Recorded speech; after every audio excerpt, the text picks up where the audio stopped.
Bonjour à tous et bienvenue dans ce live pour la cinquième édition, donc les lives de CalArt que je fais tous les mercredis à 11 heures. Aujourd'hui, j'ai un tout petit peu de retard, petit problème technique, mais de toute façon, en rediffusion, vous le verrez même pas.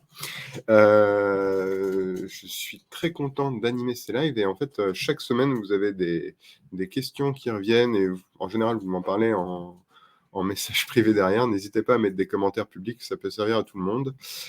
N'hésitez pas aussi à interagir dans le chat, parce que normalement je vois passer les messages et donc je peux répondre à vos questions en direct. C'est un peu le but à l'origine, c'est de prendre soit l'endroit, enfin l'endroit où vous travaillez, le secteur d'activité dans lequel vous travaillez, et d'essayer de trouver des solutions, de trouver des applications aux NFT dans votre secteur. Parce que du coup, les NFT, c'est une technologie, elle a plein d'utilisations différentes et ça s'adapte à chacun des secteurs. Nous, en fait, je suis le fondateur de CalArt, qui est à l'origine une plateforme qui permet de mettre en vente des NFT directement sur la plateforme, en euros et en dollars, donc sans aucune crypto-monnaie. On a essayé de faire en sorte de rendre les NFT simples et accessibles à tous. Et maintenant, en fait, j'offre les services de CalArt aux entreprises, soit pour faire des NFT au travers d'une place de marché à votre nom, à votre image, à vos couleurs, soit en intégrant directement les NFT dans votre business model et dans vos cas d'usage existants. Donc, ça peut être des cas d'usage liés à la vente de NFT, ça peut être des cas d'usage liés à offrir des NFT. Et donc, l'idée, c'est que là, on va dire au cours de la prochaine demi-heure, un peu plus, un peu moins, en fonction des échanges qu'il peut y avoir, je vous présente, moi, les cas d'usage que j'ai eus au cours de la semaine ou les cas d'usage que j'ai vus euh, dans l'actualité, vous les partagez, vous les échangez, et puis comme ça peut peut-être vous servir, vous, dans votre vie quotidienne, dans votre métier, voir s'il y a des usages qui peuvent vous parler. Au cours des derniers lives, on avait parlé des NFT dans l'immobilier, on avait parlé des NFT pour le renforcement de la fidélisation et de la collaboration. On avait dit que les NFT, c'était un projet dans le temps. On a parlé des NFT dans le monde de l'édition aussi. Il y a beaucoup d'usages. C'est encore un usage là qui est revenu pour moi au cours de la semaine passée. J'ai eu plusieurs rendez-vous avec un auteur qui souhaite faire des NFT et qui souhaite créer en fait faire un prolongement de son univers physique dans le monde numérique, parler en fait à la vie numérique des gens qui le lisent euh, régulièrement sur papier. Et c'est vrai que c'est un usage qui est assez fort parce qu'en fait, si vous avez une marque que les gens connaissent beaucoup, en fait, ils sont limités à l'interaction avec la marque sur un format papier. Créer des NFT, les vendre, ça peut être à la fois une opportunité pour générer des nouveaux revenus, mais aussi une manière de créer une communauté numérique et donc en fait de créer un échange avec votre communauté autour de votre projet, mais du coup d'avoir cette relation là où en fait quand vous faites un simple magazine, vous n'allez pas avoir d'interaction avec vos lecteurs, vous n'allez pas avoir de retour de leur part. Avoir un NFT, acheter un NFT, ça va permettre quand même de créer une relation nouvelle autour d'un achat et en fait une fidélisation de vos lecteurs. Donc après, il faut imaginer comment vous allez entretenir cette relation et ça peut pas être que par l'achat de NFT. Les NFT sont plutôt un début et vont être en fait un peu, si tu veux rentrer dans le club de telle marque, eh ben, tu achètes le NFT, et tu fais partie de la marque, tu as accès au serveur Discord et avec le serveur Discord, tu vas avoir accès à un certain nombre de nouveautés, à un certain nombre de nouvelles, un certain nombre d'événements peut-être euh, et peut-être d'avant-première aussi. Euh, et, et du coup, c'est pour moi très pertinent comme cas d'usage. Il y a plein de possibilités. Et là, on revient justement à ce que je disais au cours du live précédent, c'est que les projets, les NFT sont vraiment le début du projet et en généralité, rarement la fin. Il faut concevoir le fait que quand il y a un NFT qui est acheté par quelqu'un, en fait, on va pouvoir imaginer des usages autour de ce NFT dans les mois, dans les années à venir. Là où, par exemple, si on achète un iPhone, c'est ni plus ni moins un produit qui est fini. Le logiciel qui est dedans peut évoluer, mais le produit en tant que tel n'évoluera plus. Si on prend mon câble ne bougera pas. Avec un NFT, en fait, les usages liés à ce NFT peuvent évoluer. Et donc, ça crée toute une relation qui est hyper intéressante, je trouve, parce que l'acheteur ne sait pas encore à quoi va servir forcément tout le NFT et on peut aussi réfléchir aux possibles usages au fur et à mesure du temps. Donc, ça peut être aujourd'hui, ça donne accès à une image et c'est peut-être pas grand-chose, mais peut-être que dans un an, ce sera un élément d'un jeu et peut-être que du coup, vous aurez un jeu autour d'un personnage, autour d'une marque et ça aura de la valeur, ça permettra des échanges et peut-être que dans un an après, dans 2, 3, 4 ans, ce sera une clé pour rentrer, je sais pas, imaginons c'est Renault, peut-être qu'il faudra avoir un NFT de Renault pour pouvoir ouvrir sa voiture. Et technologiquement, il n'y a pas de limite à ça. Et en plus, ça peut probablement être assez sécurisé. Ça va dépendre après des usages et de la réalisation technique. Mais ça peut être complètement possible. Un NFT peut être apparenté à une clé.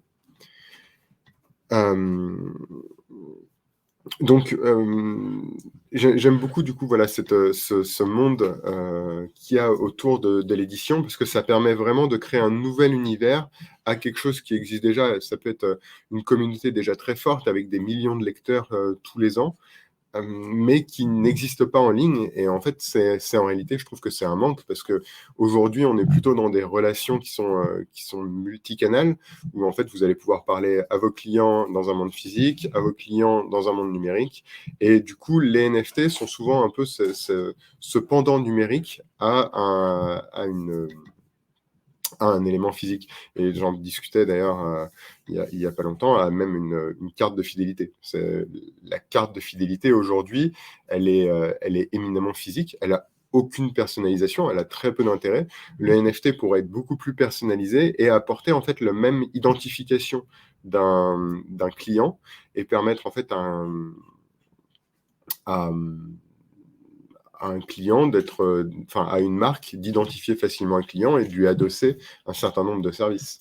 C'est complètement possible. Et en plus, en lui-même, le support, le NFT, n'est pas physique, mais c'est pas très grave. Tout le monde cherche maintenant à numériser ses cartes de fidélité. En fait, avoir une carte plastique, déjà, ça coûte cher à émettre. Dans le climat ambiant, c'est plutôt polluant, c'est du plastique, c'est très peu recyclable, ça n'a pas d'intérêt. Et en plus, c'est peu personnalisé. Si vous allez vouloir personnaliser votre carte pour vos clients, mettre une photo, mettre une image qui leur parle ou ce genre de choses, ça va pas être possible. En NFT, c'est complètement possible. On peut même faire évoluer l'image au cours du temps. Donc, il y a vraiment beaucoup d'usages qui peuvent être très intéressants dans le monde de la fidélisation.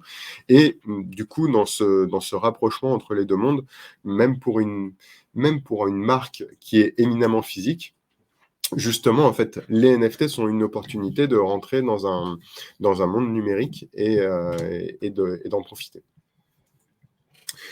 Dans les éléments de la semaine aussi que j'ai eu à échanger ou à voir, j'ai échangé avec la porte-parole de NFT Factory, donc qui s'appelle Lucie Éléonore, qui est une fondatrice d'une maison d'enchères. Et c'était très intéressant. Je trouve que l'initiative de NFT Factory est une très bonne chose pour la sphère NFT, à la fois en France évidemment, mais aussi dans le monde. Donc pour rappel, NFT Factory, c'est 51 fondateurs de différentes entreprises, enfin 51 personnes vivant dans l'écosystème NFT qui se sont assemblées pour créer un espace, mais un espace large, une communauté, disons, pour les NFT à Paris. Donc, ils vont avoir effectivement un lieu physique sur le sujet, mais aussi, ils vont faire des formations, ils vont avoir tout un ensemble de services à venir dans le temps. Donc, il y aura un premier lancement de NFT lié au NFT Factory dans quelques mois. Je crois que ça doit être en juin.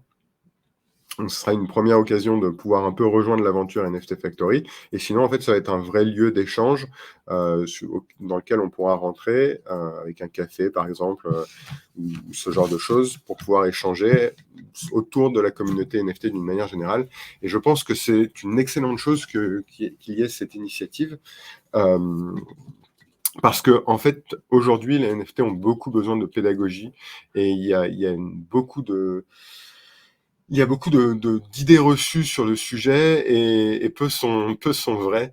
Il y a énormément on va dire de choses désagréables qu'on peut lire au sujet des NFT, comme les NFT sont du vent, les NFT sont polluants, plein de choses de ce style-là. Or, quand on remet, par exemple, en perspective probablement la pollution d'un NFT et d'une carte plastique, je pense que la carte plastique est probablement plus polluante qu'un NFT, parce que les NFT sont pas fondamentalement polluants, c'est l'utilisation de la blockchain qui l'est, et donc tout dépend de la blockchain qu'on utilise. Nous, en l'occurrence, à travers CalArt, on utilise une blockchain qui ne pollue quasiment pas, qui consomme l'équivalent de 96 serveurs, ce qui est somme toute très raisonnable. Et donc voilà, il y a plein de sujets en fait où il y a une nécessité de pédagogie autour des NFT, une nécessité d'explication. Et donc je trouve ça génial qu'un rassemblement comme NFT Factory prenne forme. Je pense que ça va permettre aussi de dédiaboliser cette technologie. Et donc, c'est une très bonne chose. Je vois la question de Olivier. Bonjour Olivier. J'affiche ta question. Connais-tu cette initiative du monde du cinéma, la DCF.com? Non, je ne connais pas, mais du coup, je vais aller voir. DCF.com. La diversité du cinéma français, investissons ensemble dans le développement de l'audiovisuel français, des films et séries sélectionnés par nos experts et financés par une crypto-monnaie française. Ah oui, le Clapcoin, oui. Je crois que le Clapcoin, ça a été notamment lancé par la fille d'un réalisateur, oui, Claude Lelouch. Alors voilà, Claude Lelouch est parrain et président d'honneur. Et je crois que le Clapcoin est lancé par sa fille.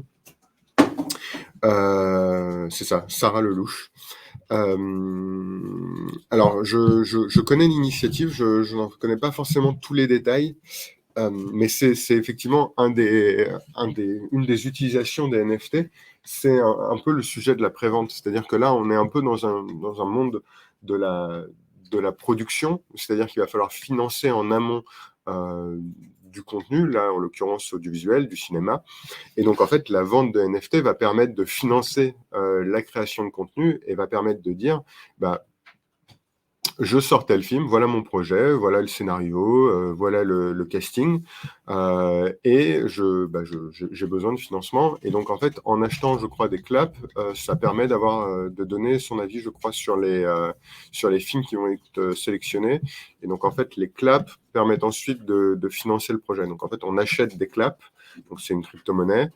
Là, on n'est pas dans le monde du NFT, je crois. On est vraiment dans le monde de la crypto-monnaie. Donc, on achète une crypto-monnaie. Cette crypto-monnaie permet du coup de générer de la valeur et elle permet de financer des films in fine. Et je trouve que c'est un projet intéressant. Il pourrait fonctionner aussi autour des NFT. C'est pas l'approche qu'ils ont choisie. Je crois que le Clap existe depuis quelques mois. C'était peut-être pas encore vraiment entre guillemets, la mode des NFT à l'époque. Peut-être que l'usage n'est pas exactement celui que je connais. Il faudrait que je regarde un peu plus en détail.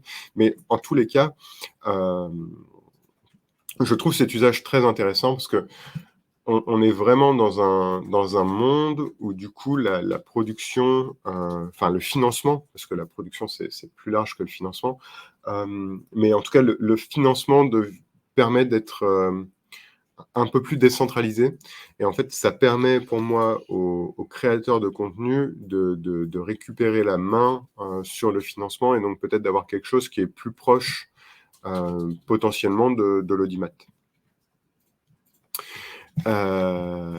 Et donc je trouve ça très intéressant. Donc oui, la DCF, je leur souhaite beaucoup d'avenir. Valentin Lefebvre, tu me demandes est-ce que j'ai parlé de NFT Factory? Oui, je viens d'en parler littéralement il y a 3 minutes. Tu me demandes d'en reparler. Donc juste, j'en reparle très rapidement. L'idée, c'est qu'il y a 51 membres actifs de la communauté NFT français qui se sont rassemblés derrière une pancarte commune qui s'appelle NFT Factory. Le but sera d'émettre des NFT d'ici quelques mois pour notamment financer un lieu commun à Paris à la rentrée. Et derrière NFT Factory, en fait, il y a vraiment toute cette idée de faire de la pédagogie autour des NFT et d'apporter, de dédiaboliser les NFT, de faire en sorte que ce soit quelque chose de totalement compréhensible par tout le monde, alors qu'aujourd'hui, ça attire différentes images parfois négatives, et je pense à tort. Pour moi, les NFT ne sont qu'une technologie. Elle peut être mal utilisée comme un couteau peut être mal utilisé. Et ça n'en change pas le fait que les couteaux sont des bonnes choses. Donc, je suis vraiment convaincu que les NFT sont une technologie d'avenir pour plein de sujets, comme j'en parle régulièrement tous les mercredis. Par exemple, là, sur l'ADCF, l'idée de pouvoir participer au financement de films et de faire du financement participatif autour de films qui sont un sujet qui est très compliqué. Je pense que c'est une bonne chose. Là, on est sur le sujet des crypto-monnaies, mais ça marche un peu dans le même esprit, parce que les crypto-monnaies aussi ont quand même un problème de pédagogie. Et donc, je soutiens largement toutes ces initiatives autour de la vulgarisation et de la pédagogie des NFT pour en faire quelque chose qui soit juste une technologie parmi d'autres, comme peut l'être un site internet, et qu'en fait, on arrête de parler fondamentalement de la technologie pour s'intéresser plus aux usages. Et c'est un peu ce que j'essaye de faire, en fait, avec ce live, c'est de pas forcément parler des NFT, mais de parler des usages des NFT. Parce que c'est ça qui, pour moi, c'est ça qui est révolutionnaire, c'est ça qui va apporter de la valeur avec le temps. Et en fait, si demain, vous faites des NFT de n'importe quoi, il y a peu de chances qu'ils aient de la valeur, et c'est pas forcément ça qui est intéressant, c'est vraiment l'usage auquel vous allez penser pour les NFT que vous voulez faire. Et justement, parmi les usages, il y a des NFT liés au marketing et liés à cette capacité en fait à, à créer un entrain autour d'un projet. Les NFT sont quelque chose aussi de tendance actuellement sur lequel on peut s'appuyer pour créer de l'entrain autour d'un projet. On le voit régulièrement. Alors moi, c'est des expériences que j'aime pas forcément, mais il faut noter qu'elles fonctionnent. Vous pouvez avoir des gens qui vont dire sur LinkedIn, les 100 premiers à commenter ce post, vous aurez un NFT. Et en fait, ça permet à la personne qui fait le post de gagner en visibilité, d'avoir des échanges avec ses abonnés. Et en fait, c'est l'outil le plus simple pour dire que, en fait, oui, les NFT, ça fonctionne parce qu'il y a 100 personnes qui sont prêtes à commenter pour dire, moi, je veux un NFT. Même si ce NFT sert potentiellement à rien, en fait, il y a un peu cette excitation de savoir ce que va être le NFT, d'avoir un échange autour du sujet. Et moi, ça m'est arrivé de partir, même si j'aime pas du tout ce mécanisme, ça m'est déjà arrivé de juste commenter pour dire, je suis curieux de savoir ce qui va se passer derrière. Et en fait, du coup, vous commencez justement à créer cette communauté, à créer cet échange. Et après, si vous êtes des grandes marques, de grands groupes, etc., vous pouvez aussi utiliser le NFT en élément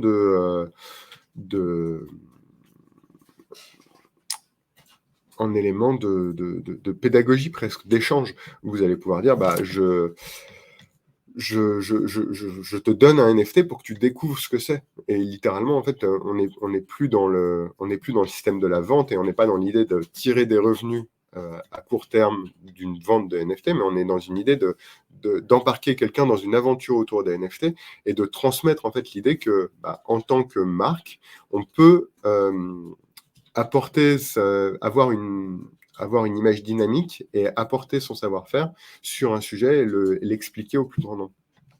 Donc pour moi, c'est des éléments qui sont très importants.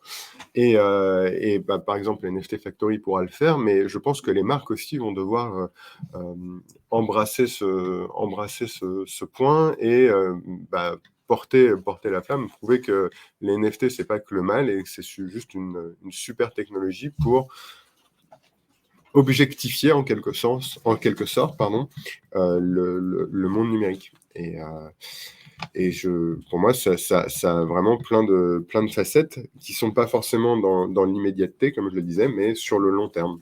Ça peut être, par exemple, j'ai été reprenons l'exemple de Renault, je suis allé en concession Renault, je suis rentré dans la concession, peut-être que je peux gagner un NFT lié à ça. Et peut-être qu'en fait, aller dans toutes les concessions parisiennes, je dis ça parce que je suis parisien, mais on pourrait dire qu'on va dans toutes les concessions de n'importe quelle région de France ou de province, disons dans toutes les concessions marseillaises, peut-être que ça nous permet de gagner quelque chose. Et en fait, on rentre dans un jeu semi-virtuel, semi-physique, et tant mieux, en fait. C'est peut-être ça, en fait, le vrai métaverse. C'est peut-être un monde réel dans lequel on est bien ancré, dans lequel on est bien nous-mêmes, mais en fait, où on a des choses numériques qui vivent autour de nous. Ça peut être un exemple d'utilisation et un exemple de vision qui peut accompagner en fait les NFT. Alors Valentin, tu parles d'un exemple de Silvermoon Studio de Harcourt. C'est un exemple d'utilisation de NFT. C'est un exemple de quoi? Silvermoon.studio. Alors, je suis désolé, je ne maîtrise pas encore bien, soyons honnêtes, les logiciels de streaming. Alors, je ne sais pas si je peux vous streamer ce que je vois. Je peux partager l'écran, mais je ne peux pas partager un onglet. Donc, je vous invite à aller sur silvermoonstudio.hardcore et c'est un drop de NFT, de photos, de photos faites par la maison Hardcore qui est immensément connue pour ses photos en noir et blanc avec cet éclairage très particulier. Et donc, si je comprends bien, ils vendent des séries de NFT. Donc, ils ont fait un showroom. D'accord. Donc en fait, Collectors of Hardcore NFT, Photos First Drop will be automatically. J'ai un accent anglais qui est pas ouf, hein. Je suis bien français. Collectors of Hardcore NFT, Photos First Drop will be automatically whitelisted for the future drop of the virtual gallery. D'accord. Donc en fait, ils vont lancer des NFT et ces NFT permettront d'avoir accès en fait à la future galerie virtuelle Hardcore. Et c'est vrai que c'est intéressant, c'est une autre vision du NFT, c'est qu'en fait, aujourd'hui, le NFT ne servira pas fondamentalement à quelque chose, mais ils annoncent que ça permettra d'accéder à la galerie virtuelle. Et c'est probablement d'ailleurs un système un peu de prévente, parce qu'en fait, ils vont se dire que l'argent collecté avec la vente de NFT permettra de financer la création de la galerie d'art virtuelle. Et c'est souvent comme ça que ça fonctionne. Donc merci Valentin pour cet exemple. C'est un usage et c'est un très bon exemple, je trouve, de ce qu'on peut faire avec les NFT. Moi, en fait, le problème que j'ai encore avec ces airdrops-là, c'est qu'en fait, on est souvent dans des systèmes où il faut avoir des crypto-monnaies. Et malheureusement, pour moi, c'est encore un obstacle qui est important sur l'achat de NFT. Et c'est pour ça qu'en fait, avec CalArt, on a la possibilité d'acheter des NFT en euros et en dollars. Et c'est pour moi ce qui fait que ça devient accessible au plus grand nombre. Je trouve ça excellent que des marques comme Harcourt, qui sont des marques très connues du grand public, se lancent dans ce genre d'initiative. Ça véhicule vraiment une image très positive et très, très valorisante du projet. Mais je pense qu'encore, il faut qu'il y ait des simplifications sur le lancement et l'achat. Et du coup, j'ai une... Ah, d'accord, tu nous offres un code, un code de collab, Valentin, merci. Du coup, en fait, si jamais vous voulez être whitelist sur le projet, vous pouvez cliquer sur le bouton, sur le site, et dans la provenance, vous pouvez mettre le code CalArt pour vous inscrire à la whitelist. Bah, merci beaucoup. C'est une bonne chose. Donc, n'hésitez pas à vous whitelister sur ce projet. L'idée d'une whitelist, en fait, c'est que vous serez en amont, en tout cas, vous aurez un accès en amont à la vente, en général. Alors, il y a différentes whitelists et il y a différents mécanismes, mais du coup, si vous allez sur silvermoon.studio/Harcourt, vous inscrivez à la whitelist. Là, je n'ai pas lu en détail, hein, pour être honnête, donc n'hésite pas, Valentin, à préciser dans le chat. Mais l'idée, c'est que vous allez pouvoir vous inscrire en avant-première à la vente et normalement, soit avoir obligatoirement accès à une vente, soit en tout cas faire partie d'un groupe qui aura accès en amont à la vente. Donc, si ça vous intéresse, n'hésitez pas. Mais d'ailleurs, on ne sait pas sur quelle blockchain c'est. je vais aller voir dans les facs, vite fait. Tac, tac, tac. Donc, ça sera en Ethereum. Donc, ça doit être sur la blockchain Ethereum et la crypto-monnaie est Ethereum. Voilà, donc Valentin, tu précises que la whitelist est pouvoir minter avant la public sale. Donc, ça veut dire qu'en fait, si vous êtes très intéressé par le projet, vous y aurez accès en avant-première. Et donc là, tout se passe sur Ethereum. Et ce que je dis, moi, c'est que c'est encore mieux si ça fonctionne en euros. Parce que du coup, c'est ce qu'on fait avec CalArt, c'est de faire en sorte qu'il y ait ce genre d'événement avec ce genre de marque et le faire directement en euros pour donner un maximum en fait, d'accès à l'audience de la marque. Parce qu'aujourd'hui, les marques, compris comme Harcourt par exemple, vont avoir tout un public, vont avoir toute une communauté, mais ne vont pas forcément pouvoir toucher tout le monde avec la limite de la crypto-monnaie. Et c'est pour ça que nous, avec CalArt, en fait, on met en place plein de briques technologiques qui permettent de faciliter l'onboarding du grand public vers ces technos. Donc, on gère le wallet, on gère les problèmes de crypto-monnaie et ça simplifie vraiment les échanges. Parce que c'est un sujet, d'ailleurs, je peux en parler rapidement, ce sera peut-être un peu le sujet de la fin, mais en fait, au travers des NFT, on peut chercher à vouloir amener les NFT à un très large public, et en fait, du coup, il va falloir essayer de casser les différentes barrières technologiques essentiellement à l'entrée dans ce sujet, et c'est le pourquoi de CalArt, en fait, c'est de faire en sorte que les NFT puissent être simples et accessibles à tous. Mais on peut aussi se dire qu'on veut faire des NFT pour toucher les gens qui font de la crypto-monnaie, qui font du Web3. Et ça peut être aussi une idée pour une marque de vouloir aller vers les NFT pour se dire, bah moi, en fait, aujourd'hui, j'ai par exemple une audience qui est plutôt vieillissante, je cherche à rajeunir ma marque, et ben, je vais aller vers les NFT pour me dire, je veux toucher des gens qui sont plutôt jeunes, dynamiques, qui prennent des risques en investissant dans les crypto-monnaies, et c'est eux que je veux cibler. Auquel cas, c'est particulièrement intéressant d'aller faire des NFT en crypto-monnaie. On sait que ça peut toucher peu de gens, parce qu'aujourd'hui, les échanges dans les échanges de NFT quotidiennement, c'est ça va dépendre des jours, mais il faut compter probablement autour de 30 000, 50 000 personnes dans un marché mondial. Il y a un excellent site pour ça qui s'appelle, j'ai oublié le nom, si jamais il vous revient par hasard dans le chat, si vous le connaissez. C'est un site où il y a toutes les statistiques de vente de NFT. C'est un agrégateur de contenu, cryptoslam.io, voilà.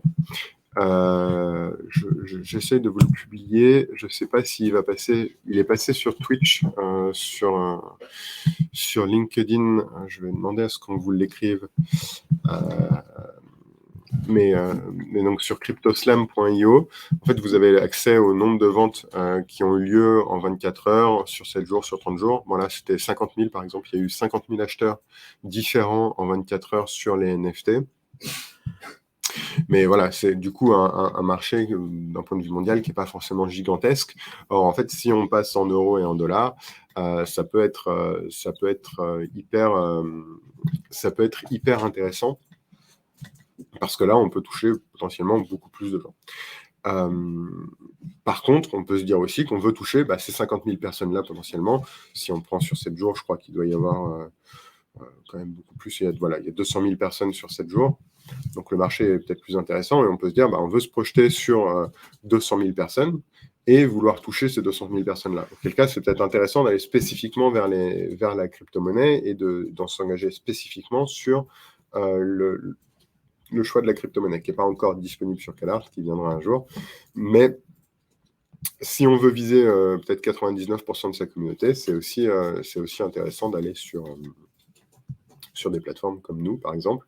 Et surtout que nous, notre plateforme n'est pas forcément fondamentalement obligatoire. On est capable aussi de la répliquer et de la mettre à disposition en marque blanche sur votre URL, dans votre environnement. Et sinon, de faire des intégrations en API. Parce que du coup, en fait, pour moi, et vraiment le but de CalArt, c'est de se dire que les NFT sont une technologie qui est géniale et elle ne fonctionnera, elle prendra de l'ampleur que si un maximum de gens l'utilisent et si un maximum de gens la comprennent.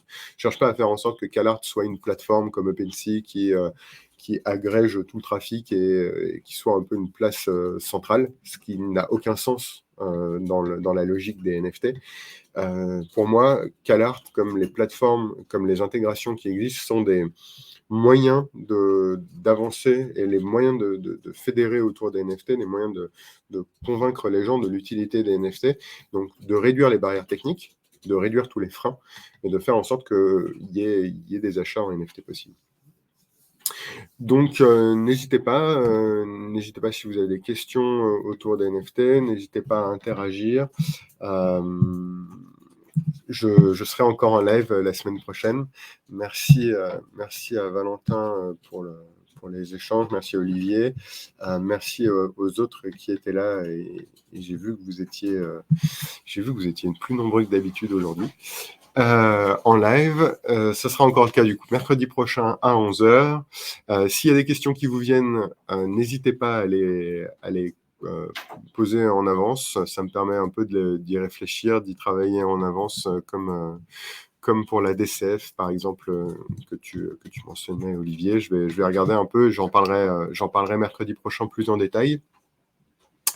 Et puis poser des questions en commentaire, comme ça tout le monde est au courant et je pense que plus il y aura d'informations qui circulent, mieux c'est. Il n'y a pas essentiellement de petits secrets pour l'instant.